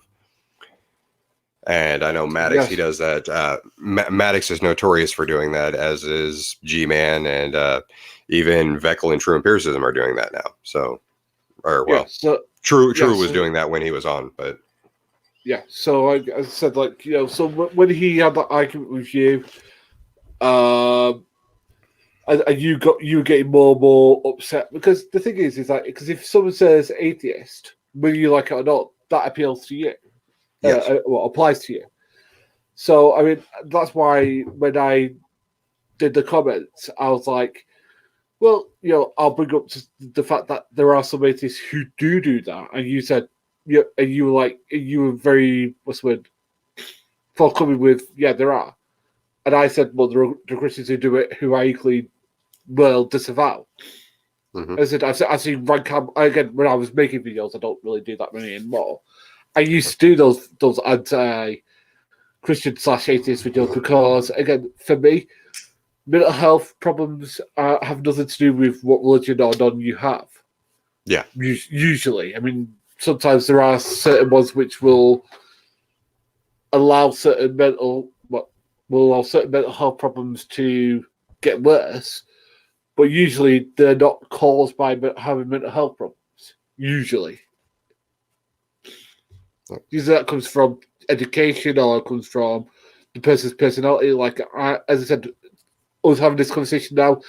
I can tell that you're, I don't want to say scientifically minded, I don't want to use that mind, but you're more, from what the conversation we've had, I can tell that you're very ordered in the way that you think about things. Yes, I am very analytical. That you think things in a very A to Z pattern way. It's like you know, everything. Again, you said that you're a truck driver. I imagine that, you know, you take the straightest point or the quickest point from A to B, and there can be very little deviation unless you put it into gas. Again, yeah. And by the way, I can tell that from the way you talk. By the way, I'm not psychoanalyzing you. I'm just doing by the way you've said things to me in this conversation. I can tell that by the way that you said things, and I hope you don't think that's a negative. I actually think that's a positive about you. I was going to say, for anybody noticing me scratching my forehead, I had a couple of strands of hair I was trying to get tucked up under my hat. Yeah. So whereas me, I'm very, I won't say the word emotional driven, but I'm very conscious of what everybody thinks about me every single second. You know, everything's a flaming, a myriad of thoughts going like 1,000 miles an hour. So I'm not as ordered. So I think that goes about into why we're two totally different mindsets about this.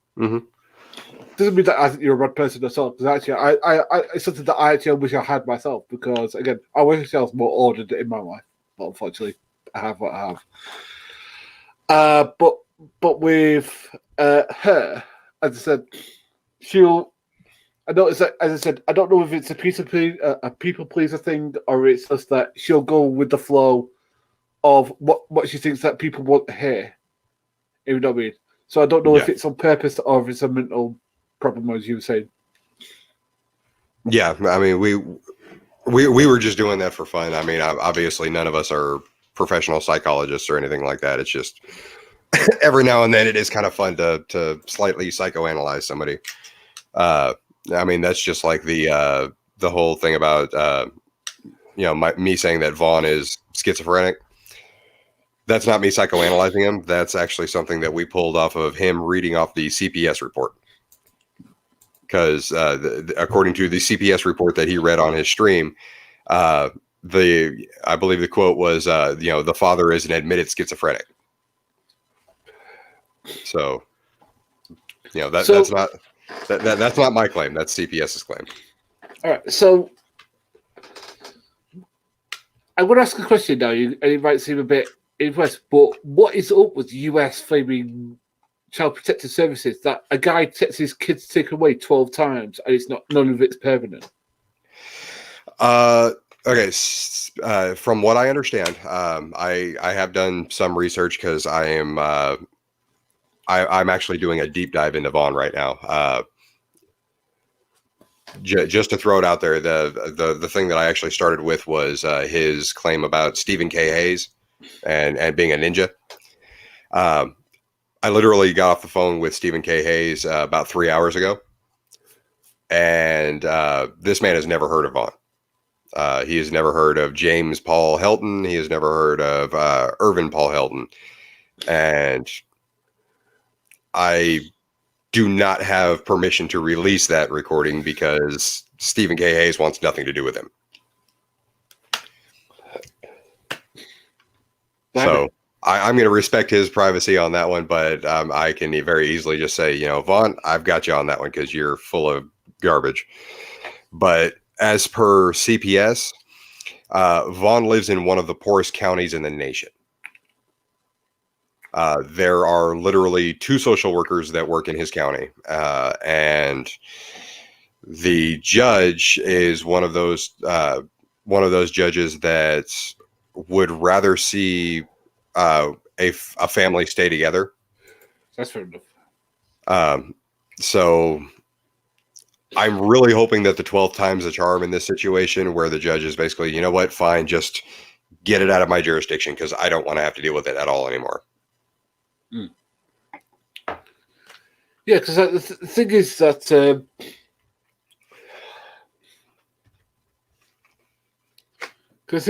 he keeps on going at you because you keep on calling him white supremacist, and then he'll show a picture of the guy who wrote a PDF. Now, yes, I hate to say this, but the guy he keeps on pointing is in a black and white picture. If that guy's not older than the 1860s, I'll lick my hat. It's going to be at least the 1860s, 1850s, that particular guy.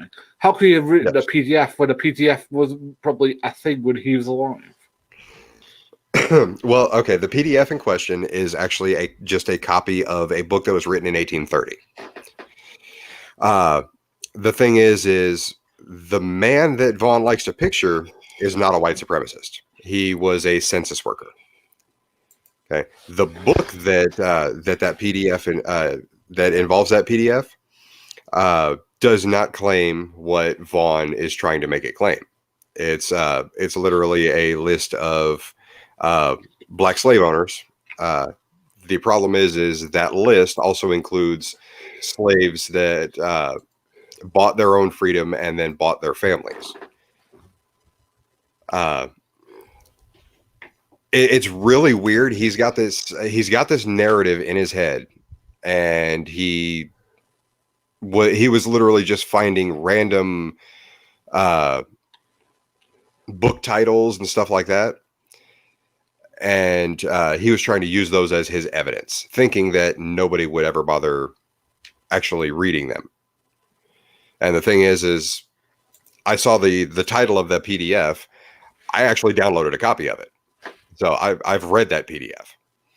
And the reason why there's a break in those two lists is because the first list is technically the actual slave owners. The second list is what they call absentee owners, which were people that were still enslaved working for a master, but they were essentially in charge of the slaves that were underneath them. Yeah. So, and on top of that, it's incredibly easy math. There were near to 400,000 slave owners in the South. There were less than 4,000 black slave owners. Black man. So I mean, it's just he's got it completely backwards. Jake Jonas, how you doing? Yeah, because like the thing that's really just disturbed me was that he was, as I said, when you confronted him, was that he was talking about, I don't know, he was talking about like, he had all these names, addresses, all this stuff. I was like, a bit odd there, fine. And then he was like talking, it was like, oh, it's because you hate whiteies. It's like, dude, it's like most people who talk about slavery are white, it's something that, because we make sure that we don't do it again. And see, that's one of my favorite arguments to bring up was the fact that the only buddy bringing up racism in this entire argument about, actual historical fact was Vaughn. He was and his argument that the fact that he can't be racist is the fact that he's Native American or descended from Native American. Yeah. As I said, like, and again, I know that Todd did that videos about him saying that he's not necessarily. Now the thing is, I'm gonna give him the benefit of the doubt that maybe he was told that, or maybe they could pass for white, because I do know that was a thing that happened when you caught when unfortunately we were in the society we are now, where the thing is, for your family can describe themselves as white, maybe you're told they were indigent blood. That's fair enough. The thing is that wasn't you now.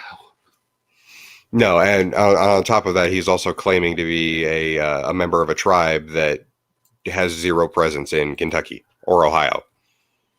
I mean, the Cherokee tribe was essentially Georgia and then heading out into the Midwest. It completely skips over Appalachia. As I said, I believe. Yeah, but the thing is that I try and be more positive about people until I can't anymore. I mean, there was a time where I was very defending of Shani, Rev, G-Man, but I can't anymore, because the thing is that Rev and Shani have proven themselves not only to be racist, but also very toxic in their relationship and violent. So I can't do that. And G-Man, I said, I don't know if you've ever seen this hangout. I would recommend you watch it. New Covenant group where G-Man was on it. I don't know how long that. I think it's like an hour a bit, where he's talking to Michael Jones, who's like a Bible scholar. Okay. I would recommend you watch that. And again, you would see a total different G-Man than we get now. And again, I've always used that as that's a real G-Man, because the way he came across to me, and again, maybe you disagree, he reminds me a lot of The Rock, and I mean wrestler The Rock. Okay. In the early late 90s, early 2000s, the way that his cadence, the way he would speak as G-Man, carnivorous ape, Yeah. Like that's the way that he would speak. So I always thought it was a character, but I've got to the point now that no, that is the real him, because when that is the main thing you're presenting, and I have this one thing that you weren't presenting, that I've got to admit that was the act, and this is who you really are. Mm-hmm.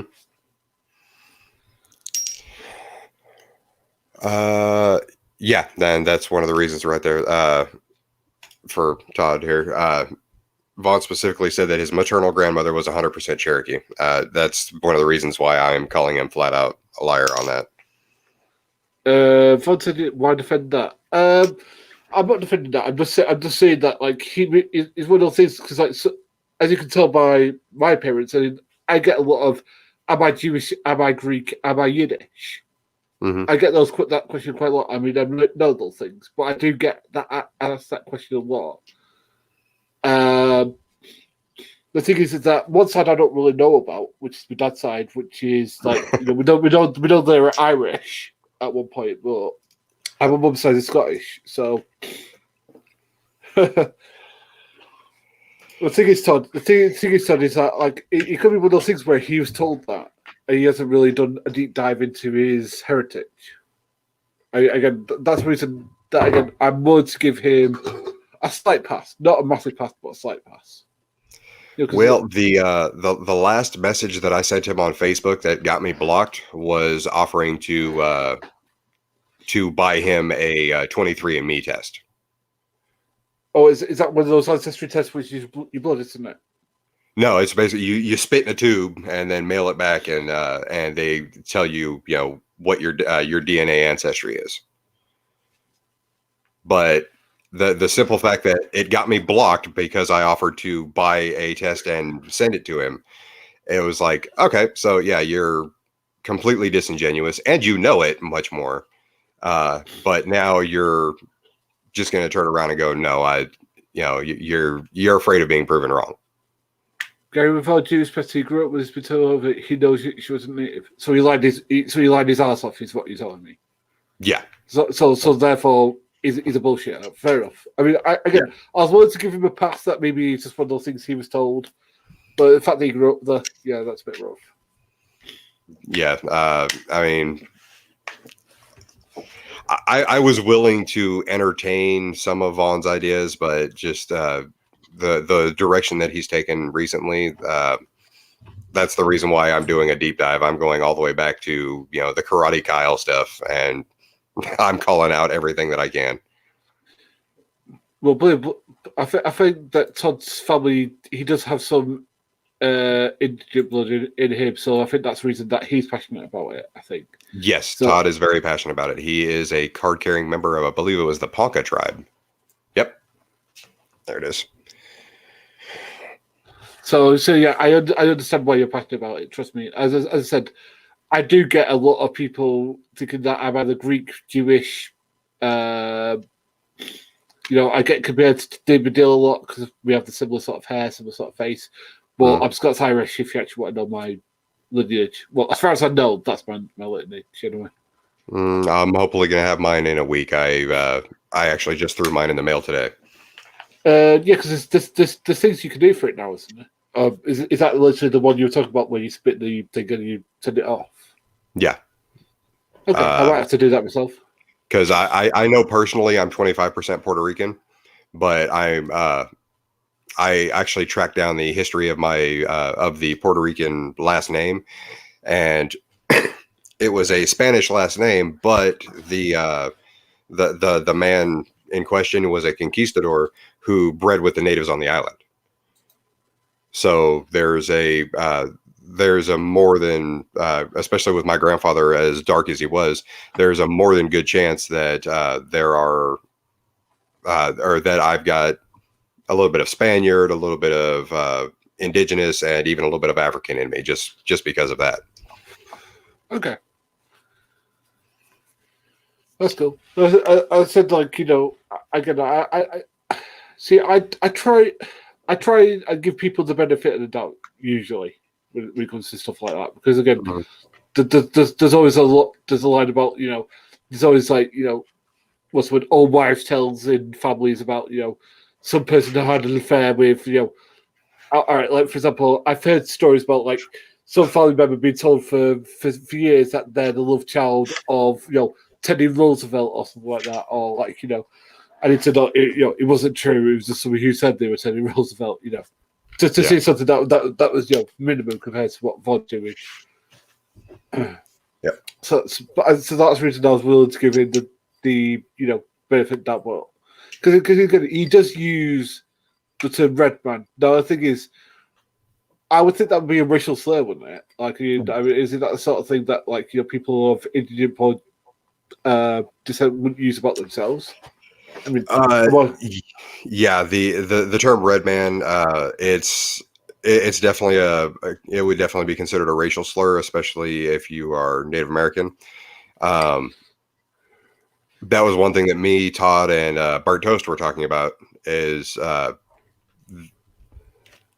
the vast majority of indigenous people, even of the older generations, would never refer to themselves as a red man, because that was literally the it was essentially their N word.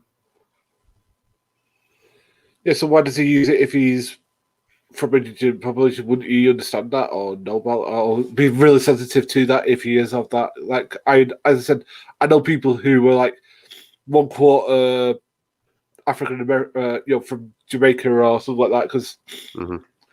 and they're very sensitive about certain racial slurs that have to do with that population. So if you're from even a biggest oppressed minority, would you Yeah. be even more flaming?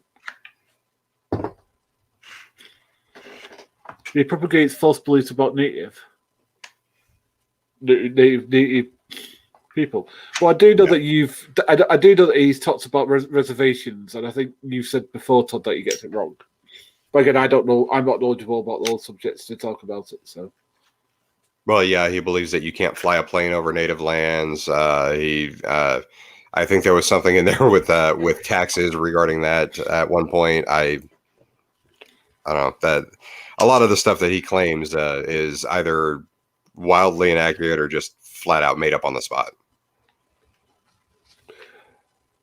Uh, Heck, he did that this morning. He was talking to somebody in his chat, and instead of saying the word coven, which is what a pagan would consider their group, he turned around and he called it like a coven or a coven or something like that. And I'm like, did this guy really just look up the word coven on Wikipedia and try and use it in a sentence? well, I don't know which particular pantheon he worships.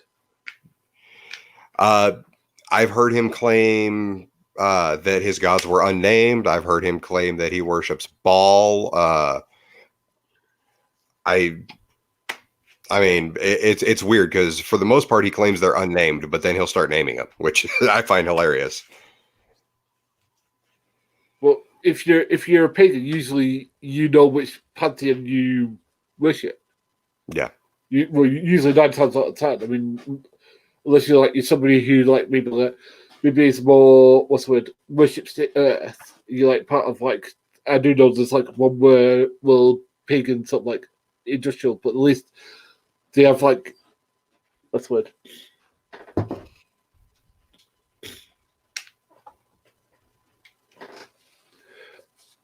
But yeah. But as I said, I'm usually I usually try and take people at their words because if you think somebody's untruthful, you can't believe them on anything. Usually, excuse me. That's the reason that I try and give him a small pass. But as I said, the Mm. stuff he says is usually untrue. To be honest with you. Well, and see, that's the issue that I had with like when I got dragged into this conversation about slavery between those two. You know, the entire issue was Vaughn. The actual comment that got me drug into it was that he didn't expect somebody like me to take G-Man's side.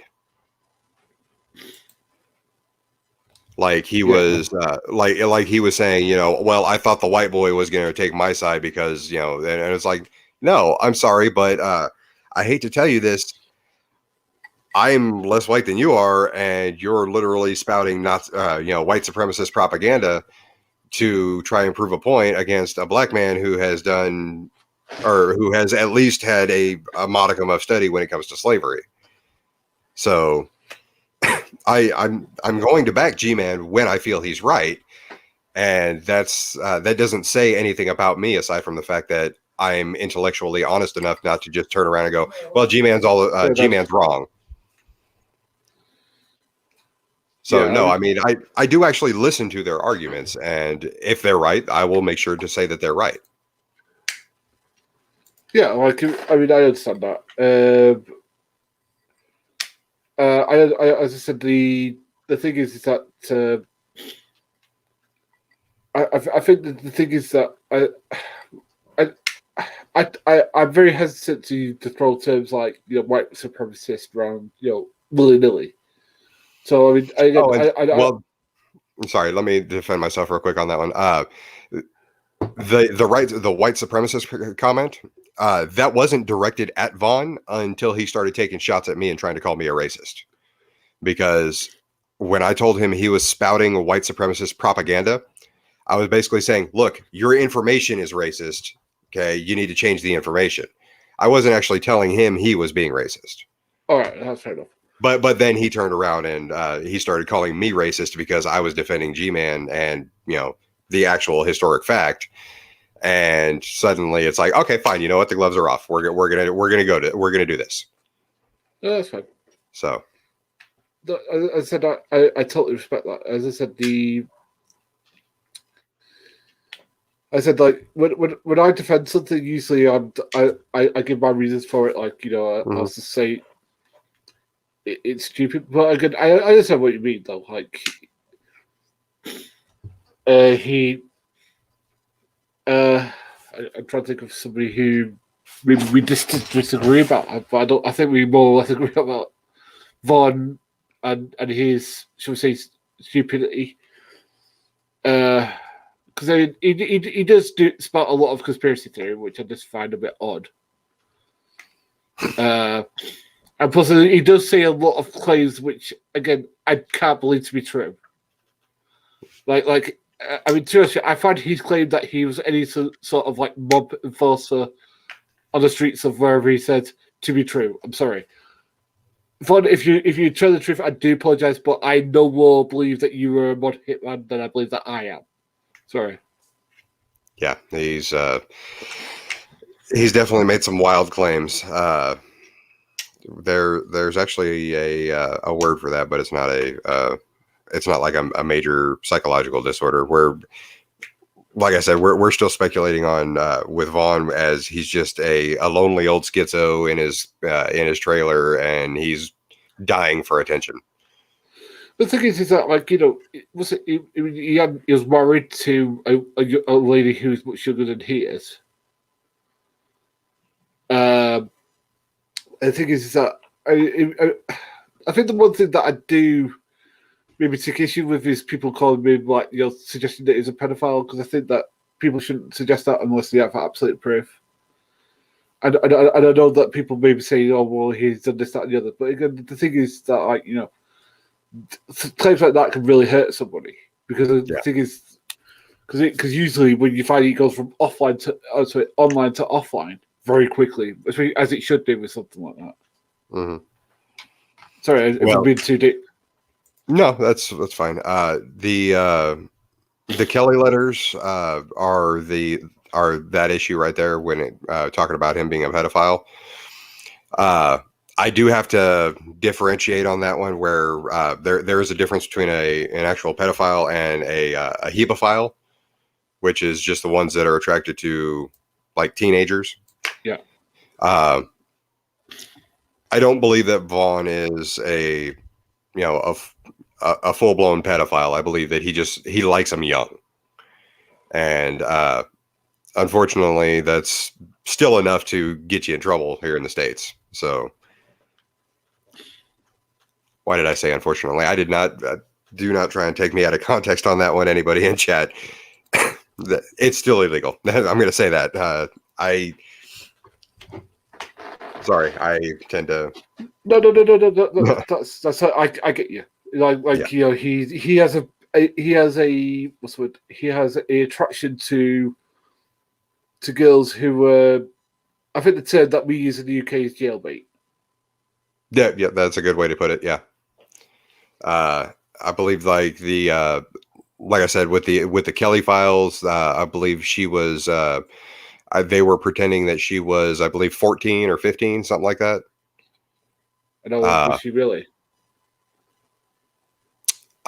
He was being catfished at that point. Kelly is not a real person. All right. But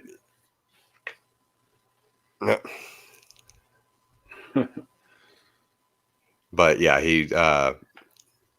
he, unfortunately for Vaughn, I should say, he was caught and called out for it. So Oh he yeah, definitely.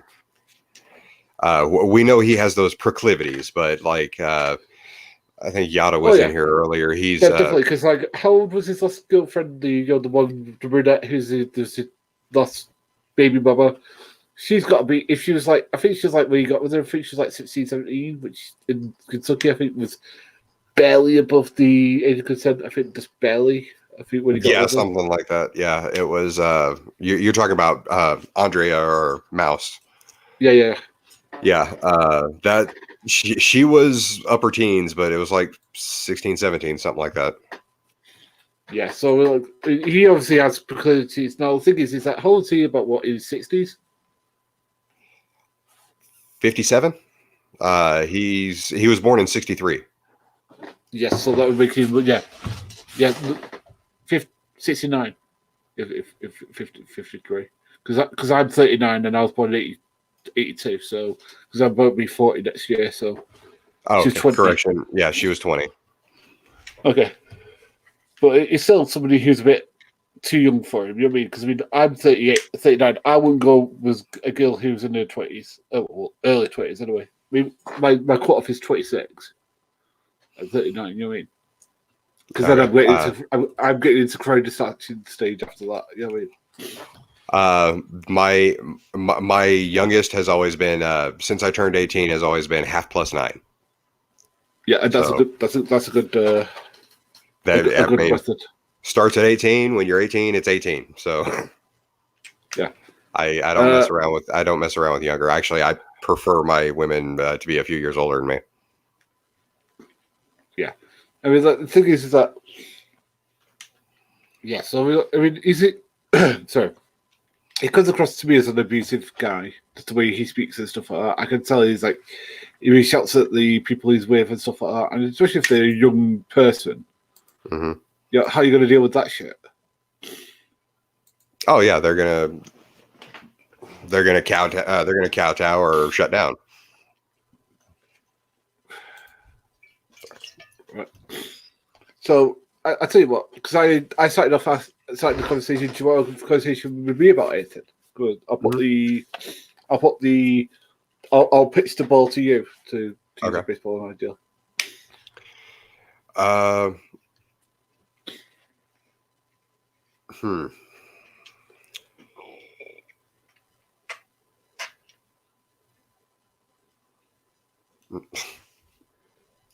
Did I say 7? I thought I said half plus 9.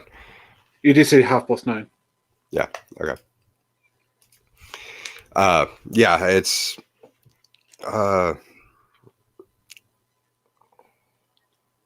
honestly, with the exception of I guess with the exception of like getting into strict religion, I really don't think there would be much that we would disagree on.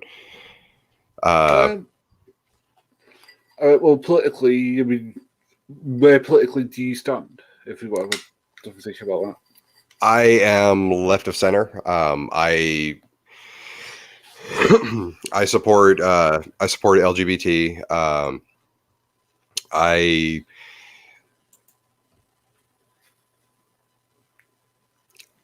I guess I'm not like overly too far left when it comes to social, just because I do the not so politically correct jokes. I you know,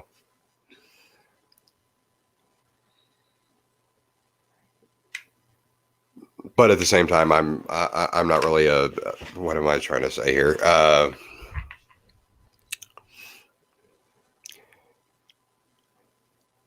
There's that weird snowflake ideology that some people have where they just take offense at everything. Mm-hmm. I'm not one of those kind of people. I have one sister who's currently in the hospital right now, and then I have another sister who is trying to be gender fluid, and unfortunately, because I've known her all her life, she will always be a she and a her to me. And it's not me trying to disrespect her. It's just that I am a stubborn son of a bitch. That's fair enough. I mean, I'm probably more left than you. I mean, I'm a socialist, so that's usually how left I am. But I absolutely agree with you with this whole. I hate cancel culture. I absolutely hate it. Yeah. Because the thing is that it's devoid of context. It's devoid of. Yeah, I mean, nobody. I think there's very few people who you can talk to who are on any side of anything who say, "Oh, therefore, outright racism or sexism or anything like that." Yeah. But I think that people just have taken it too far where you can't see anything. You can't even make an off-color joke about it without getting butthurt. It's just like, well, what was the context? If it's supposed to be a joke, then just take it as a joke. If you didn't find it funny, just live with it. Yeah. Yeah. But when it comes to political, as I said, I'm very socialist because I do believe that your country should. I'm sorry, I hate when people talk about my country, but I'll do it. Should have universal healthcare because the thing is that because sorry, I don't know that I really disagree about that, but no, you just said I agree. But the thing is, there's people in your country who literally can't afford it and don't go to the doctor and only find out they're sick when you're literally like you're either dying or the literally. I can actually give you a perfect example. Thursday afternoon, I crushed my hand, and basically I was helping somebody load something on my truck, and he dropped it too fast for me to do anything, and the only thing I could do was flatten my hand out, and I ended up with 300 pounds of steel pinning me to the back of my truck. Oof. So now, in a usual situation like that, that's, you've got to get to the hospital, you got to get x-rays, you got to make sure nothing's broken or anything like that. And I just kind of stood there and it was like, can I get your help lifting this thing back off my hand? And they're freaking out about it. And it's like, I've got an ice pack in my truck. I'm fine. Just let me go ahead and finish getting this loaded so I can get out of here. And it was another 6 hours before I finally was able to stop, so I could go to a truck stop clinic at that, and them to tell me, "Yep, it's basically just a bruise. It'll be better in a week." So the fact that I couldn't go to a hospital because I don't have insurance, and the fact that it cost me $90 for them to tell me, "Yeah, it's a bruise," was like, okay, this is just ridiculous. Yeah, so I completely understand about healthcare. I wish healthcare was universal. Yeah, so exactly because the thing is that there's people in your country who don't have to pay tax who are billionaires. Right? And I think the thing is that whenever I mention this, and I like to say, well, no one should be billionaires. And the thing that knows to help me is when people say, oh, well, Bill Gates gives a lot of money to charity. It's a lot of money to you. To him, it's pocket change. Yep. Which I think you do not understand how much money he has. £1 billion is more money than we can comprehend. He has several £1 billion. Mm-hmm. And I think that, as I said, sorry, I'm getting very political, but that's something that I hate. Because the thing is, you have a country where you have massive GDP, you have massive trade go over the country, that's it.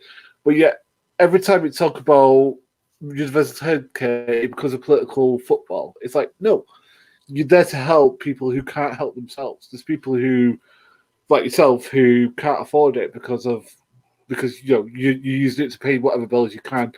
Then maybe it's your last thought to pay for insurance, or whatever it is. And you shouldn't have to pay for insurance. You just should be able to go to a doctor, get your hand seen, and then say, "Oh, it's all right. I'll be better in a week."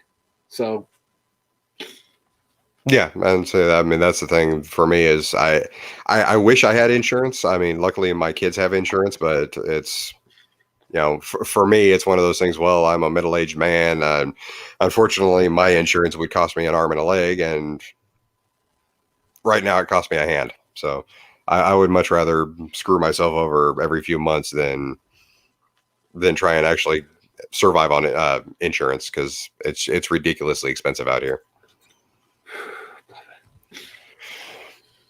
Like for example, like because I know for example your pharmaceutical business, and I use the Mhm. word business, is ridiculously marked up.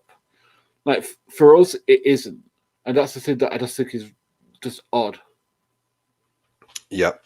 We've got the what was it? There was a guy that just recently went to jail because he tried to like up the cost of insulin like 500% or something like that.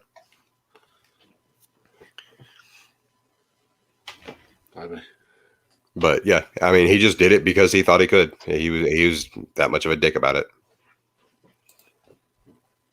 I mean, But well, we have been live for about 2 hours now. that's odd. I think we're going to go ahead and call it here. I don't generally enjoy having 4 or 5 hour long videos on here, No, that's odd. but I need to go bed in a bit anyway because I've got to get up for gym.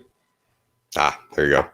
And I need to get back to my sound recordings because I'm trying to make sure I've got that the Epic of Gilgamesh out before I leave for work on Monday.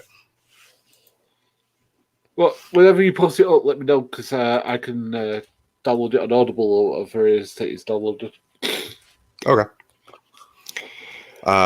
But yep.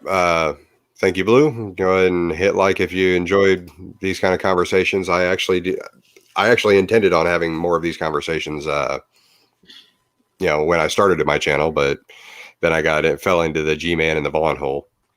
Well, I could, if you just invite more questions along, they'll come along.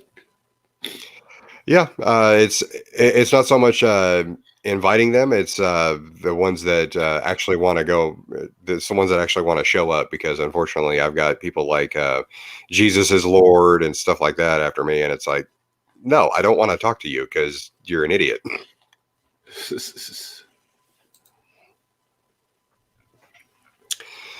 But yeah, good stream. Hey, thank you, Wildheart. Yep, I'm gonna go ahead and cut it off here. You guys have a good one. Think rationally. Eat your meat; it's good for you. Since I always say that. You got anything to add to that? Yeah, just see you later, guys. Okay.